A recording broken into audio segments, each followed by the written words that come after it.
Hi, I'm Richard Ashworth. I'm here to talk to you about hexagram number 34, Zhuang Great Power. Now, over an 8-year period, my plan is to look at each of the hexagrams and offer my 5 bobs worth. The idea, these are derived from classes that I hold every month, and the classes we've done so far, the recordings of each of the hexagrams, are on my YouTube page, and this will join them eventually. And you can join that class if you want to for a year at a time. 8 years. 8 years may or may not stretch your stamina. So the purpose of this, anyway, is that I'm offering some kind of guidance for the day-to-day definer. If you throw this hexagram, what might this mean, and what might be the advice you're receiving? Secondly, I'm trying to identify that timeless wisdom, which is always always to be found somewhere in these hexagrams. And finally, I may offer some insight into the circumstances of today, because this hexagram, Zhuang, relates to the pillar Earth Snake. So it relates to Earth Snake years and Earth Snake months. The Earth Snake year, the last one was 1989, when the Berlin Wall came down. The previous one, 1929, the year of the Wall Street crash. So very powerful pillar, found around whatever it is, 154-ish on the compass. And the Shuangdong Da Gua, for those who understand what that means, is 8/2. But anyway, the thing is, it is a hexagram formed of 6 lines, obviously, 4 yang and 2 yin. And I suggest you have it in front of you while I talk, because visually, very often hexagrams will tell you something just by looking at the lines. And you'll see that Zhuang is 4 yang lines starting from the bottom. Yang, yang, yang, yang, yin, yin. So 4 unbroken, 2 broken, which actually looks quite like Chinese character for goat, sheep, ram, various cloven-hooved, horned creatures. And you will, you can look that up. I mean, but it looks somewhat like that character. And this character of the ram is one of the themes that runs through this. So we have 4 yang lines, 2 yin lines, and this is the image of power being passed down like a free ticket. So if you've thrown this hexagram, it may mean that you're being presented with an opportunity, maybe a job opportunity, maybe a promotion, maybe a something more glamorous or prestigious than that, but something that you're not quite ready for, perhaps. You're not quite fully trained for, where you will need to learn a great deal on the job. Particularly, it relates to hereditary power. So, perhaps you're a prince about to become a king, or perhaps you're someone who's comes from a privileged background who finds himself in a position of power that they haven't particularly earned. And obviously the idea of hereditary power is that, the early kings thousands of years ago presumably were strong and clever, and presumably, therefore, it was assumed that their offspring would be strong and clever. I don't know how true that remains. If you read Ken Wilber on that, up from Eden, he has some very interesting ideas, which I don't think we'll have time to go into today. But broadly, that the first king, the first priest, the first banker, and the first con man are probably the same person, which puts to light the possibility that prostitution is the oldest profession, because the very business model there implies men with money. But I'll leave you with that thought.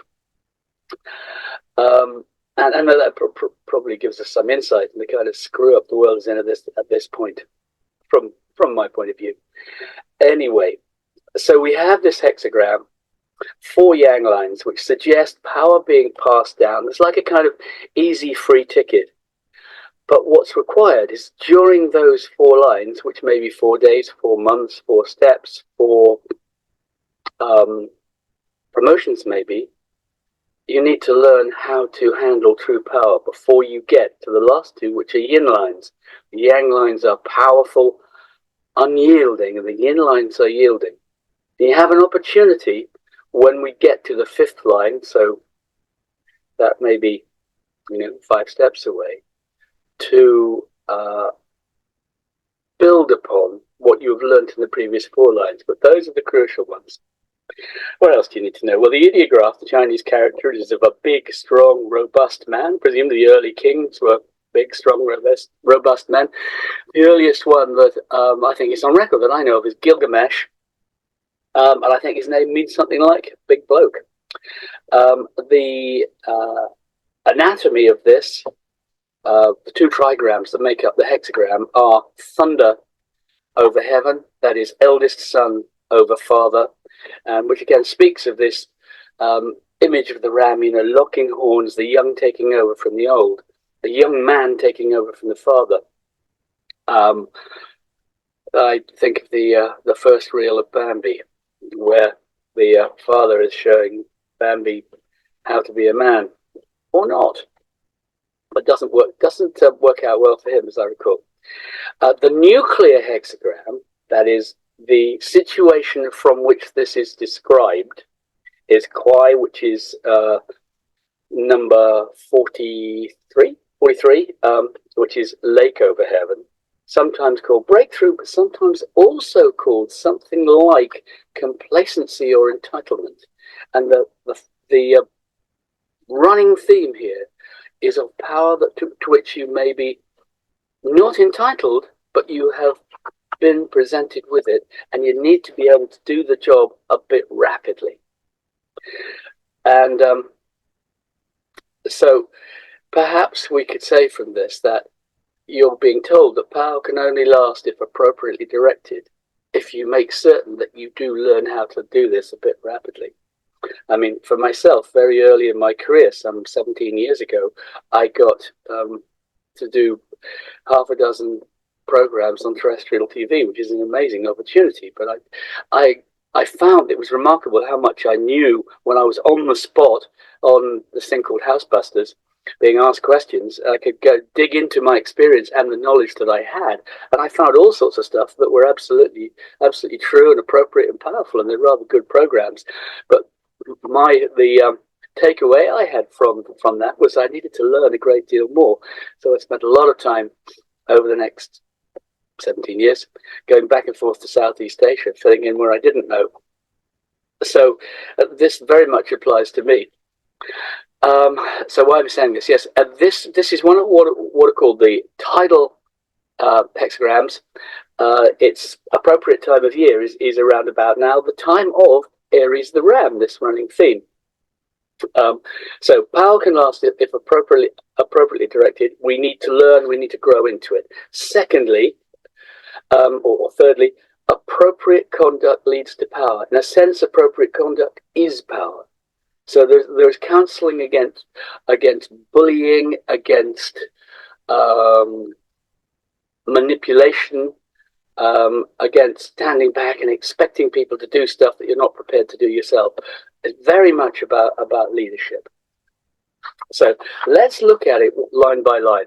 Line 1, Zhuang Yuqi, my Chinese is atrocious, so forgive me, Sheng Zhong Yu Fu.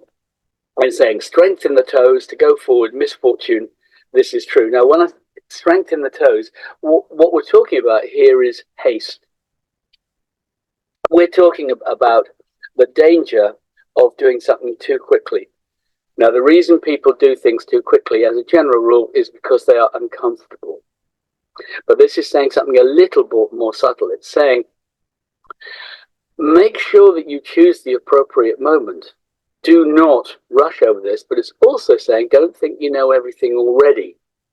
Because the hexagram it changes to is Heng constancy, number 32, which is thunder over wind, which is about a long-term relationship.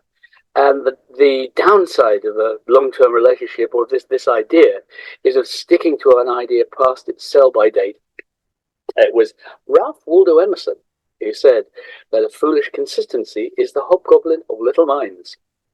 And so you need to not think you know already. This is a counsel for fools to not rush in. The second line, also Yang, Firmness leads to good fortune, Chunji. It's suggesting that that is common sense. A firmness meaning that we stick to our guns, we are strong, responsible, and a good example, if you like. It changes to hexagram 55. And the point I'm making, by the way, if this is not obvious, is that the hexagram that is created by changing the line is giving you the advice. And this is the genius of the Book of Changes. You will tend to find that. And this changes to hexagram 55, which is Feng, abundance, thunder over fire. And it suggests that success follows restraint, but also involvement. This one is saying get involved, learn the job, make sure that you're prepared to do anything you're not asked someone else to do. Make sure, if you can, that you're better at it than anyone else, and respect the people for their skills, their experience, their track record. Because you've just come in, and maybe you need to learn what the actual hands-on aspect of this is. It was Billy Connolly who said that you should not judge a man until you've walked a mile in his shoes, because of course by that time you're a mile away and you've got his shoes. But good advice.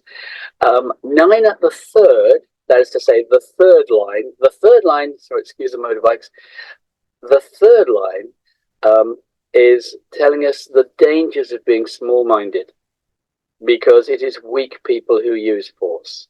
I mean, the contagion in world politics of the strong man, I would suggest, is a contagion of men who need approval in a very, very big way. And anyway, Xiao Ren Yong Chuan, the small-minded man uses force. Junzi Yongwang, the mensch. I've used this Jewish term, mensch, meaning someone who is strong enough to do the appropriate thing invariably. I translate Junzi as that. Seems to me the same idea. The mensch does not use force. And it suggests that under those circumstances, Chun Li, to persist is perilous. Di Yang Chu Fan, the ram, butts the fence and entangles his horns, Lei Chi Jiao. Meaning that it is a mistake to use force in these circumstances. And the worst kind of leadership is imposing rules for no good reason and enforcing them. We cannot imprison men's minds. We can't execute ideas. So the Junzi, the mensch, sees that force is a trap. It will make him unable, or her, unable to retreat. Head-on conflict is for losers. As Sun Tzu says in The Art of War, the greatest generals never go to war. The first job of the general is to not go to war. You have failed if you go to war. I mean, and that's kind of obvious. It changes this one, interestingly, to hexagram 54, Gui Mei, marrying maiden, which is the essence of patriarchy, of insisting that men are in charge and that certain conventions are more important than individual well-being. I mean, Confucius reckoned that society, if the family was well-ordered, society was well-ordered, which is not a bad idea, but it may well be, that's an extraordinary dismissal of Confucius, forgive me. But it's a pretty good idea, but it doesn't really allow for individual expression. And perhaps in the 21st century, that is, we've got to a point perhaps where that is a higher priority. I mean, or maybe individual expression is why we have disordered societies. But the point is, anyway, marrying maiden is forcing a woman into a position she doesn't want to be in. It is forcing a woman into a relationship that she doesn't want, and it's criticizing her perhaps for choosing a relationship that she does want. Discuss. So that's the third line. On the fourth line, Chunji, persistence brings good fortune. Again, this proverbial thing. Hui Wang, regrets vanish. This line is the ruler. Now, generally, the ruler is the fifth line, and the fifth line invariably is the line of the king or the prince. But you can see what it's saying is the ruler is not the king or the prince in this case. The ruler is how far this candidate has learned enough to take on this job. You know, one of the resonances between this year, 2024, being a wood dragon, is with previous wood dragons like 1904. In 1904, we had in this country Edward VII, who had been waiting for about 30 years as Prince of Wales for his mother to die. And he didn't last very long. And there is something about that that is resonant at this moment. So the fourth line is the last area where the last point where this person has a free ticket. So if you draw on the fourth line, it's saying there are things you have not learned yet. You are not quite ready to graduate. You need to have taken on the three earlier points, see the pitfalls, see the opportunities. But at this point, you need to be building support among the people. The first three lines, 1, 2, and 3, the lowest lines are generally reckoned to be the people. The fifth line reckoned to be the governor, the emperor, the king. And then the sixth line is above it all. It's a spiritual or perhaps ideological place. But you won't get there cleanly unless you've learned the lessons. You're now getting to a point where it's all on you, whereas previously it was a free ticket. So 9 at the fourth, a yang line at the fourth line, changes to hexagram number 11, which is called Tai, peace. It's one of the most benevolent hexagrams. It consists of earth over heaven. And the reason that it is positive, it means everything in their place, everything working, everything coordinated. It's half yin and half yang, so it's balanced. The lines are placed in such a way that they can cooperate with each other, so it's the whole family working together. But because it is earth over heaven, earth goes down, heaven goes up. So they're joining up, they're coordinating, they're doing that. See, my finger's a pretty good illustration of what's going on. I've got five fingers, not 3 or 6. So the suggestion is everything is in its place now and you're on your own, ready, steady, go. Which brings us to the fifth line, losing the ram with ease and no regrets. This is central. It resonates with the second line, but it is not firm. It needs the support of the lines beneath. So if you haven't learned your lessons now, make that sound punitive. If you are not prepared and humble enough to take on this job on your own merits at this point, you're liable to lay an egg. So the change for the fifth line is to Kwai, breakthrough, sometimes meaning sticking to your guns. The structure of that hexagram that changes to Kwai, number 43, is all yang except the top line, which is yin. And what it suggests is the next step is all being yang, which is the way a hexagram progresses. The yin line goes into the ether and a new yang line comes in at the bottom. But that assumption is one that depends upon whether you are ready. Breakthrough, sometimes I say, or did I say that? Anyway, breakthrough is sometimes called complacency or entitlement. Because if you know how the hexagram works, it may be you think that's what's about to happen, but it may be that you're not ready.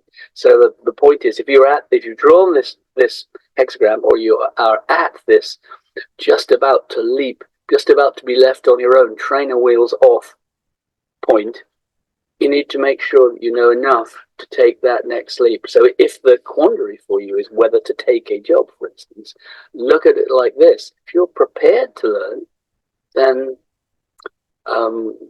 but perhaps it's for you. If you're not prepared to learn, perhaps approach it cautiously. If you're at this stage, you need to have learned already. The top line consists of the ram butting the fence, which means that it can't retreat or advance, and no place is profitable. So that means what it's saying is, I think, that the possibility is that you could have boxed yourself into a position with pride, with rightness, with an idea of entitlement, which doesn't make you a leader, it makes you a bit of a stuffed shirt. There is still time to go back and revise, to take a different position. But what it's saying is that is one possibility here, where you are still at this point and you are not competent, and that could be disastrous. The alternative, of course, is you have learned it. Difficulty, then good fortune is the last bit of the text for the line. Difficulty, then good fortune. You may be ready to deal with difficult situations if you have paid attention. You are sufficiently humble to have learned the lessons of leadership. Meanwhile, this changes to number 14, Dayu, great possession. Again, one that people like to draw. Number 14 is about wealth and abundance and those kinds of things. It's fire over heaven. I sometimes relate it because it's 14. I mean, the way I remembered it, my mnemonic for it, 14, was Louis XIV, because I'm a history nerd. And Louis XIV, the Sun King, fire over heaven, had perhaps the most sumptuous court in the history of not constitutional, absolute monarchy. 2 generations later, his descendants were having their heads cut off. So there was something very important that those rulers had not learned about inequality, about distribution, about eating cake, about all sorts of things like that, which are the risk of being given something you haven't yet grown into. So this is very much a lesson for hereditary monarchs, but also hereditary business moguls. Also those who are, as they say, nepoed in all sorts of areas of human endeavor. You're going to have to do the job. So, great possession. One of the lines of that, borrowing the power of others, i.e. yang lines when not powerful oneself. So, summarizing all of that, we have a hexagram which is saying, you have not yet earned this break that you've got. You need to be humble. There's a lot for you to learn. You need to respect the people that you're working with. You need to roll up your sleeves and get involved. You need to be empathetic, even though your own position may be privileged, and it may not be. But you are entering an area of rapid education, the result of which will be you deserve the position you're in and you can proceed to greatness. But if you don't, you're going to punch yourself into a corner. So that is what I have to say about that. If you're interested in my previous ramblings on the hexagrams, they're on my YouTube channel. If you're interested in joining our Book of Changes class, which takes place on the first Wednesday of every month via Zoom, you can get in contact with me via the contact details. Yeah, you can join for a year minimum, and you can stay for 8 if you want to. Thank you. I've been Richard Ashworth. This has been Hexagram number 34, Zhuang Great Strength. Bye.